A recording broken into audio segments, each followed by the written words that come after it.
जय हिंद मित्रांनो, SSC-GDचा final cut ऑफसाठी मुलांची भरपूर चर्चा सुरू आहे. ग्रुपला म्हणा किंवा चॅनलवर म्हणा. सगळ्यांचा एकच प्रश्न आहे की SSC-GDचा फायनल कट ऑफ किती जाऊ शकतो. तर माझं म्हणणं आहे अजून की मित्रांनो, आत्ताशी फिजिकल झाले, अजून मेडिकल बाकी आहे. फिजिकललाच ऑलरेडी जास्त मुलं बाहेर निघलेत. अजून मेडिकलमध्ये किती मुलं बाहेर निघतील हे आपणास कुणाला माहीत नाही. पहिला प्रश्न की आज मी तुम्हाला याच्यासाठी व्हिडिओ घेऊन आलो आहे की तुम्हाला मेडिकलबद्दल थोडी इन्फॉर्मेशन द्यायची होती की मेडिकलची प्रोसेस काय असते, मेडिकलमध्ये काय काय चेक केलं जातं. ठीक आहे, तर मी आज तुम्हाला मेडिकलमध्ये काय काय चेक केलं जातं या विषयावर तुम्हाला सांगणार आहे. SSC-GDचं मेडिकल हे इतकं पण टफ नसतं. पहिली गोष्ट, कारण पुणे CRPF ग्रुप सेंटर जर सोडलं तर अदर जे सेंटर आहेत त्यामुळे ते मेडिकल हे मीडियम लेवलनंच चेक केलं जातं. पण जर पुणे CRPFचा जर फीडबॅक बघितला तर तिथं असा रेशो निघतो की रिजेक्शन रेशो हा भरपूर निघतो पुणे CRPFला. 2022-23 जे मेडिकल झालेलं पुण्याला, त्यामध्ये 100 मुलांचे 4 ग्रुप पाडलेले, 25-25चा एक ग्रुप होता. मग 25 एका डॉक्टरकडे सपोज जर 25 मुलं पाठवली जायची तर त्या 25पैकी 7-8 ते मॅक्झिमम 10 ते 12 मुलं फिट व्हायची. बाकी सगळ्यांना रिमेडिकल पॉईंट पडायचा. पुण्याला असाच रेशो चालतो. ठीक आहे, आणि रिमेडिकल फिट होण्याचा पण रेशो भरपूर कमी होता 2022-23ला. 2024ची जर तुम्ही मेडिकलची कंडिशन बघितली तर ऑलरेडी मुलं मेडिकलला अनफिट व्हायचा रेशो कमी होता. त्यात रिमेडिकल फिट होण्याचा रेशो भरपूर होता. सपोज जर 100 मुलं असतील तर रिमेडिकलला, तर त्या 100मधले 98 पास व्हायचे आणि 2 अनफिट करून टाकायचे. मग रिमेडिकल फिट होण्याचा भरपूर रेशो होता 2024ला. त्याच्यामुळेच 2024चा हा कट ऑफ हाय गेला भरपूर. ऑलरेडीच फिजिकलचा कट ऑफ हाय होता, त्यातसुद्धा आणि हाय गेला. म्हणजे जवळपास आतापर्यंत महाराष्ट्राचा कधीच गेला नव्हता तेवढा 2024ला गेलेला. 120 क्रॉस करून 124-125कडं BSF होतं आणि CISF तर 135कडं होतं. बरोबर.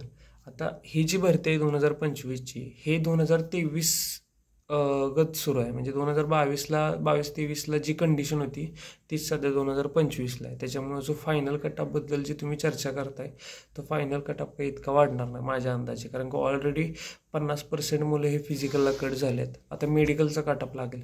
राहिला विषय मेडिकलच्या कटऑफचा, तर मेडिकलचा कटऑफसुद्धा जास्त जाणार नाही, थोडाच जाईल. जास्तीत जास्त ओपन जर म्हटलं, ओपन ऑलरेडी 91वर आहे, तर ओपनचा मेडिकलचा कटऑफ मोस्टली 96-97पर्यंत जाऊ शकतो. त्याच्यावर काय ओपनचा कटऑफ जायचा नाही मेडिकलचा. कोणाचं काय ऐकू नका, कारण की ऑलरेडी मुलं फिजिकलला बाहेर पडलेत. आता मेडिकलमध्ये काय काय चेक केलं जातं, तर ज्या दिवशी तुम्हाला मेडिकलला बोलवलं जातं त्यावेळेस तुमचं सगळ्यात पहिल्यांदा युरिन चेक केलं जातं, ब्लड चेक केलं जातं आणि तुम्हाला एक्सरेसाठी पाठवलं जातं. ठीक आहे, तुमच्या चेस्टचा सगळा एक्सरे पाठीमागचा चेक केला जातो, पूर्ण पुढून पाठीमागून तुमचा एक्सरे वगैरे चेक केला जातो. त्याच्यानंतर मग तुमची पूर्ण बॉडी चेक केली जाते. म्हणजे फॉर एक्झाम्पल फ्लॅट फूट आहे का, तुम्हाला नॉकनी आहे का, कॅरी अँगलचा पॉईंट आहे का, 6x6 चेक केलं जातं. कलर ब्लाइंडनेसचा पॉईंट चेक केला जातो. नियर विजनचा पॉईंट चेक केला जातो. त्यानंतर एअर पॉईंट चेक केला जातो. ओके. त्यानंतर नाकाचा सुद्धा पॉईंट चेक केला जातो. त्यानंतर तुम्हाला बुकलेट्स दिले जातात. ते बुकलेट्स रीड करायचे असतात. तुमचे बुकलेट्स रीड करताना तुम्हाला काही प्रॉब्लेम तर येत नाही ना, ऐकाय कमी येत नाही ना, ह्या सगळ्या गोष्टी चेक केल्या जातात. पण ह्या मीडियम लेवलनं मेजर पॉईंट जे आहेत, बाहेर निघण्याची जी मेजॉरिटी आहे ते कोणत्या पॉईंटला आहेत, 6x6 एक पॉईंट आहे आणि दुसरा कलर ब्लाइंडनेसचा आणि फ्लॅट फूटचा. नॉकनीला एवढं स्ट्रिक्ट धरलं जात नाही, पण सपोज जर क्लिअर दिसत असेल नॉकनी तर 100% नॉकनीला बाहेर निघणार. ओके. त्याच्यानंतर मेडिकलमध्ये एवढं काय खास नसतं. जर तुम्ही तिथं शांतपणे बसला, तर तिथल्या अधिकाऱ्यांचा ऐकत राहिला तर तुम्हाला मेडिकलला एवढे ते त्रास देणार नाहीत. त्याच्यामुळं ज्याच्यावर तुम्ही फोकस करताय की बाबा आपल्याला मेडिकल फिट व्हायचे, तिथं कुणावर डिस्कशन करत बसायचं नाही किंवा प्रत्येकाला विचारत बसायचं नाही की तुला मार्क किती आहेत, तुला मार्क किती आहेत. तिथं मेडिकलला गेलाय तर तुम्ही मेडिकलच करा.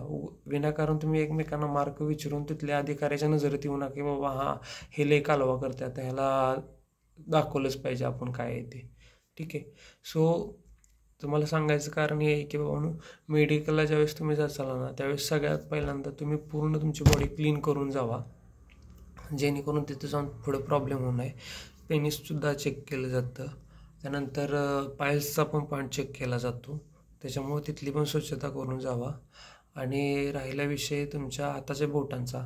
सपोज जर तुमच्या हाताचं बोट एक जरी वाकडं असेल ना, एक तरीसुद्धा पॉईंट भेटला जातो. टॅटू असेल हातावर कुठे, अंगावर टॅटू वगैरे कुठं असेल आणि तो जर टॅटू काढता येत असेल तर प्रयत्न करा, नाहीतर मग काढण्याचा प्रयत्न करू नका. कारण का ती स्किन जर बर्न झाली काढण्याच्या नादात तर त्याचा पॉईंट हा हमखास भेटतोच. ठीक आहे. तर मेडिकलबद्दल जे काही इम्पॉर्टंट फॅक्ट्स असतील मी तुम्हाला नक्कीच पुढच्या व्हिडिओमध्ये सांगेन. आज जे काही सांगायचं होतं थोडकं त्याबद्दलच मी व्हिडिओ घेऊन आलेलो की कटापचं टेन्शन घेऊ नका मित्रांनो, अजून मेडिकल बाकी आहे. कारण का फिजिकललाच ऑलरेडी जास्त मुलं निघल्यात. सो कुणाचं काय ऐकू नका. ज्यांना कमी मार्क आहेत त्यांनी पण प्रयत्न करा आणि ट्राय करत राहा. ओके, जय हिंद.